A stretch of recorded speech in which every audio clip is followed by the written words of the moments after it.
And then with another 5 kilometer of run for today. It's still the same feeling of fulfillment. Grabe, nakakahingal pero masaya.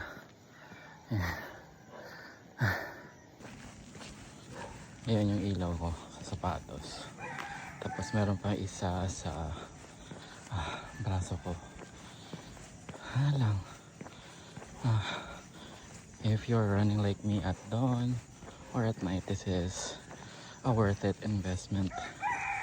Kasi apart from sa may ilaw ka, nakikita mo yung dinadaanan mo. Yan, share lang. As I'm doing my post-run walk, na-realize ko lang that way back 2017, I also used to do running. Kumbaga parang to combat the stress that I'm feeling at work. And not just at work, in my personal life as well.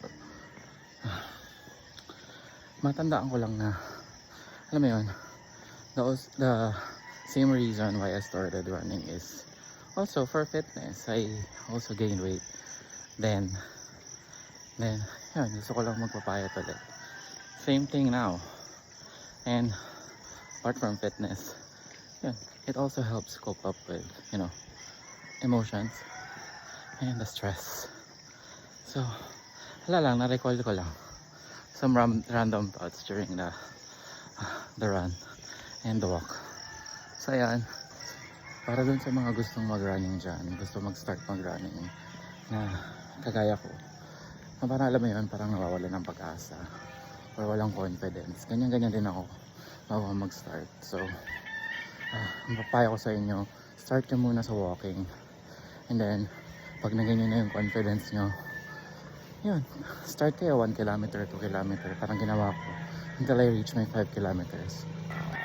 Tsaka kung nahihiya ka mag-start kasi ang daming tao, huwag ka mahiya. Kasi yung mga tao naman sa paligid, wala naman silang pakialam sa'yo. Yun lang yung na-realize ko. Yun lang, morning.